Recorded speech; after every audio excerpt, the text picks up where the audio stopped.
Hi everyone, it's Jasmine. On today's episode of the Slain Project, I am going to be going over the case of the Walker County Jane Doe. She was just recently identified in September 2021, and she was a Jane Doe for almost 41 years. Now, I know that this isn't my usual video on missing and murdered Indigenous people, but the Walker County Jane Doe is actually the first case that got me into the missing and murdered, so I wanted to make sure that I do a video on her. I will be going over what led up to her becoming a Jane Doe, her identification, and her links to 3 other murder victims in the 1980s, and possible suspects. With that being said, let's get right into it. Sherri Ann Jarvis was a Jane Doe for nearly 41 years. She was known as the Walker County Jane Doe and was lovingly adopted by thousands of people who tried to find her identity. Sherri was a 14-year-old runaway from Forest Lake, Minnesota. She was tragically murdered only about 6 months after she left home. It all started on Halloween night in 1980. This night fell on a Friday. Sherri hitched a ride into Huntsville, Texas, and was dropped off at a local gas station by a white male driving a blue Caprice. It was about 6:30 p.m. and the sun had already set at 5:35 p.m. She went inside and asked directions to the Ellis Prison Unit. This was no ordinary prison. It housed Texas's death row at the time. She was given the directions and began walking north along Sam Houston Avenue. Being from out of town, she probably did not realize that Ellis Unit was actually 17 miles away. Google Maps estimates that it would be a 5-hour walk.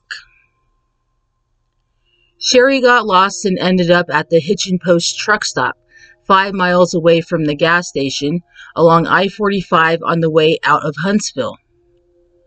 Google Maps estimates that this would be an hour and 32-minute walk from the gas station. She most likely would arrive at the truck stop between 8 p.m. and 8:30 p.m. She asked a waitress for directions to the prison and she drew up a map for her. The waitress began to wonder about her age and questioned if her parents knew where she was. Sherri replied, "Who cares?" The waitress asked where she was from, and Sherri said she was from the Aransas Pass and Rockport area. This area is close to Corpus Christi, Texas. She then walked out of the restaurant and truck stop. The waitress did not see what she did after entering the parking lot. There is a large wall in the restaurant that blocks the view of the parking lot. In both locations, she was noted as wearing a yellow shirt, white oversized cardigan, blue jeans, and was carrying red high-heeled shoes. The gas station manager stated that it looked like she had been traveling or sleeping in her clothes. The waitress added that she spoke with an accent, but this never was specified if it was a Texan, Southern, or different type of accent. The next morning, on Saturday, November 1st, 1980, a semi-truck driver driving north on I-45 discovered Sherri's body as he drove by. She was lying about 20 feet from the shoulder, approximately 1 mile south of exit FM 1969. She was far enough from the road that motorists in regular vehicles could not see her. She was completely nude except for a stone necklace around her neck. She was badly beaten and her red high-heeled shoes were near her body. It was also noted that her toenails were painted pink. It appears she could have been thrown from a vehicle and rolled to where she was found. Her body was sent to the more experienced Harris County coroner in Houston. The autopsy would reveal a most gruesome death. In addition to the horrific beating, Sherri was sexually assaulted, but not in the traditional way. The medical examiner stated that she was violated with a blunt object in both lower cavities. She was then slowly strangled to death with a pair of pantyhose. A bite mark on her right shoulder was also noted. The time of death was listed as 6 hours prior, making this around 3:30 a.m. After the beating and strangulation she endured, it seems odd that the necklace would still be on her neck. The person responsible for her murder more than likely put this back on her neck and kept her clothing because they were never recovered. The killer violated her with so much force that her insides were badly damaged. He then stuffed the pantyhose he strangled her with in both lower cavities to stop her from bleeding all over. I cannot even imagine how painful this would have been for Sherri. She survived the sexual assault and most likely looked her killer in the eyes as he slowly squeezed the life out of her. As for the bite mark, I am unsure if the killer did this to her because he liked to bite. Most killers who like to bite do this in intimate spots. I think that Sherri probably put up a good fight. She could have almost got away when the killer had her on her stomach, and biting her hard would have prevented her escape. And for the pantyhose, I am also unsure if they were Sherri's. Many online members on web sleuths have stated that girls used to wear pantyhose under their jeans. Sherri was seen carrying her red high-heeled sandals, and I don't think she would walk barefoot on her pantyhose because it would destroy them. But she also may have been wearing shoes to walk in. But if this person who did this to her was a seasoned killer, he may have had a pair of pantyhose with him. Maybe they were even from another victim of his. Some people even speculated that maybe a female was the killer because there was no traditional rape. But with the anger, force, and violence used, I think we can be looking at an impotent male killer. Sherri laid in her grave for more than 40 years before anyone knew what her name was. During this time, countless people tried their best to figure out exactly who she was. She was so young and murdered in such a brutal way.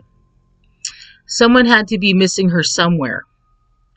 Walker County Sheriff's Office and the web sleuths community never gave up. One man by the name of Kolpman started a Facebook page for Sherri called Who Was Walker County Jane Doe? He is also an amateur forensic artist. Carl's hard work and dedication has helped identify 13 Jane and John Does. He is also a volunteer with the DNA Doe Project.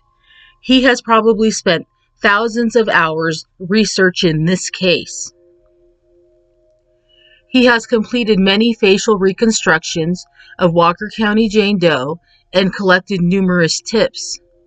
From the Kathy photo in the hotel, to a girl named Nancy, to another girl who traveled with carnies in the carnival, and many, many more. But none of these tips led anywhere.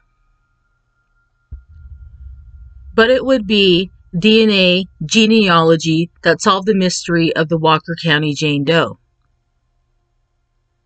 Her mandible and femur bone were kept in storage for future use if needed. But DNA used for CODIS differs from the DNA code needed for genealogy, so DNA needed to be extracted from these bones. All of these other Jane and John Does were being ID'd, and Walker County Jane Doe was still waiting her turn. It was coming. In July 2020, investigators were contacted by Othram, a forensic DNA lab founded by David Middleman.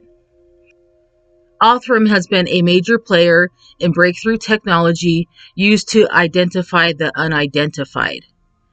They have named several unknown deceased persons and tracked down many suspects. They recently broke records by extracting a correct DNA sequence by using the equivalent of 15 cells. In October 2020, they tried extracting DNA from Sherri's bones. Her bones were severely degraded, and most of all the usable material had been stripped by previous attempts by other labs. Detectives still had preserved brain tissue, but even this sample was degraded. Fortunately, Othram was able to work with this and create a DNA profile. They then worked to pinpoint investigators in the right direction of Sherri's most probable matches. In March 2021, they had a probable list down to 6 people. More research and interviews were conducted, followed by DNA samples from the suspected relatives. Finally, in late September 2021, Walker County Jane Doe was positively identified as Sherri Ann Jarvis. Her family could now stop wondering what happened to their loved one. Now, detectives still have her sandals. They have been tested before, but it was never released if they got any DNA off them. With the awesome work Althram is doing, I'm hoping they can get something off these. The detectives working the case are very hopeful that they will identify the person who did this to Sherri. They have also said that they are trying to interview a person of interest, so maybe they did get DNA off of the sandals. Walker County Jane Doe's public profiles in NamUs and the Harris County Institute of Forensic Sciences were updated as resolved or removed entirely. This was immediately noticed by web sleuthers. That same day, it was publicly released that she was identified and that her name would be released at a later date. Her family needed time to process the news of her death. On November 9th, 2021, it was finally announced that Walker County Jane Doe was Sherri Ann Jarvis. She was born on March 9, 1966, and was from Forest Lake, Minnesota. Her dad, Don Jarvis Sr., died in 2018, and her mom, Carrie Zumbrinen, died in 2019. She would have graduated from Forest Lake High School in 1984. Sherri's dad kept the same phone number until he died, hoping she would call. The family also hired a private detective to find her. They did not know who she was trying to visit at the prison. Some people think that Sherri may have just been using the prison as a landmark to find a nearby place, or that she was actually meeting an employee and not a prisoner. Both are very possible. The world of the missing, murdered, and Jane and John Does goes fairly unnoticed to most of the population. Unless you develop an interest on these topics, you barely notice how often tragic stories happen. A lot of family and friends of missing and murdered persons do not even think to look through unidentified persons for their loved ones. Sherri had a terrific smile. She loved music, children, animals, and enjoyed riding horses. Her childhood best friend Connie said her nickname was Toddy. When she was 13 years old, Sherri got into trouble for skipping school. The state of Minnesota removed her from her loving home and placed her into a crisis home in Stillwater, Minnesota. She would stay there until her court date for truancy.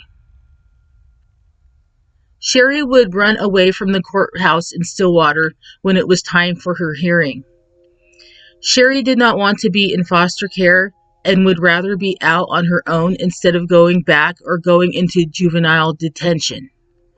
Removing Sherri from her home for truancy seems like a drastic move by the state. Sherri's family and friends who missed her did everything they could think of to find her. She is very loved and missed. They had no way of knowing that she ended up so far from home and was a Jane Doe. A missing persons report was filed by the state of Minnesota when she ran away, but the report was purged on her 18th birthday. There is no record of this report, and her family assumed there was one on file after all these years. Back in the day, it was common for missing persons reports to be purged when the person turned 18. The logic was that they are now adults and can be missing if they want. It did not occur to them that the missing person could be in danger or dead. Her best friend Connie thinks Sherri hitched a ride from Stillwater to Green Bay, Wisconsin with 2 sisters. The 2 sisters came back, but Sherri did not want to return to Minnesota. She was out on her own after this. She ended up in Denver and wrote her mom a letter in August 1980. There was a picture of her, and she said that she would contact family again when she was between 18 and 21 years old. But she met a tragic end. Sherri was buried in Huntsville at the Oakwood Cemetery. Her marker simply reads, "Unknown white female, died November 1st, 1980. Many people visit her grave and leave her flowers. She is very much loved by thousands of people who never knew her, and many were not even alive when she died. Sherri can now finally have a proper headstone with her name." But remember, Sherri also mentioned she was from the Aransas Pass, Rockport area. But she was from Minnesota, so how did she know of this place? They are actually two separate towns that are close together. Could she have been staying there with someone? Her toenails were recently painted, suggesting that she did stay with someone somewhere. Or could she have just seen a road sign somewhere that said Aransas Pass, Rockport?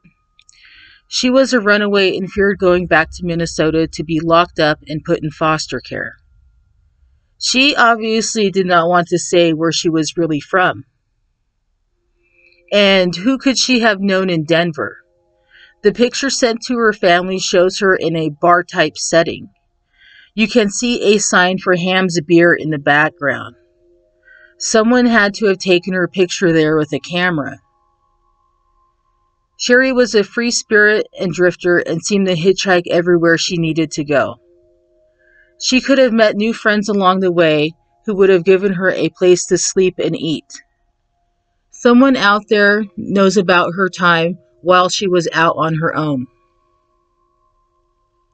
Sherri is believed to be linked to 3 other women who were murdered in 1980. In an article posted in the Fort Worth Star-Telegram on February 15, 1981, detectives from Huntsville and Houston had a meeting with other detectives from the Dallas and Fort Worth area. The Dallas and Fort Worth detectives had a string of slain prostitutes that they thought might have been linked with murders along I-45. Although they eventually concluded that they were not linked, they did notice similarities with Sherri's murder in Huntsville and 3 prostitutes along I-45. These 3 prostitutes were black females and worked at truck stops. Investigators at the time are not sure if Sherri was a prostitute. They are still unsure of this in present day. Investigators never said the autopsy showed any signs of pregnancy, disease, alcohol, or drugs, which would lead more towards her not being involved in sex work. A special thanks to Kolpman for this info. It saved me the time of going back and searching for this.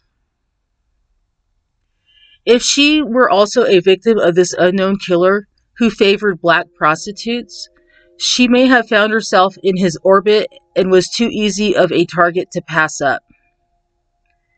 Maybe this made her special to him because she was white. Perhaps this is why none of her clothing was ever found. Here is what is known about the 3 Harris County murder victims believed to be connected to Sherri. Number 1. This victim was found on March 25, 1980, and was eventually identified. I could not find her name even after searching over a long period of time. But she was a young black woman who worked the streets of Houston and was a sex worker. A nylon cord was wrapped around her neck 2 times and tied in a knot. She was in a ditch along I-45. Most of her clothes were gone. It says she was sexually molested and not raped. The article states that there were also undergarments placed in the body. Number 2. The victim was found on October 16, 1980, and was most likely killed about 3 months prior. NamUs number UP1468 and Doe Network number 477UFTX. She was a black woman in her mid-20s, about 4 feet 9 inches tall, black hair with short braids, and was most likely dumped from I-45. She was found partially decomposed along the roadside under a barbed wire fence. She was a known prostitute that frequented truck stops and was found semi-nude with a scarf wrapped around her neck 2 times. Most of her clothes were found nearby. Along with the multicolored scarf she was strangled with, there was a long sleeve blue and white pullover shirt that was size medium, blue jeans size 5'6" that had large colored embroidered flowers on the back pockets, white bra, red bikini panties, and a large woven style handbag. She also was sexually molested but not raped. There are no fingerprints, but there is DNA in CODIS. Number 3. This victim was found on December 10th, 1980, and was only dead for a few hours when found 6 miles from downtown Houston. Billboard workers spotted her foot sticking out from under a mattress. This was right next to a railroad track.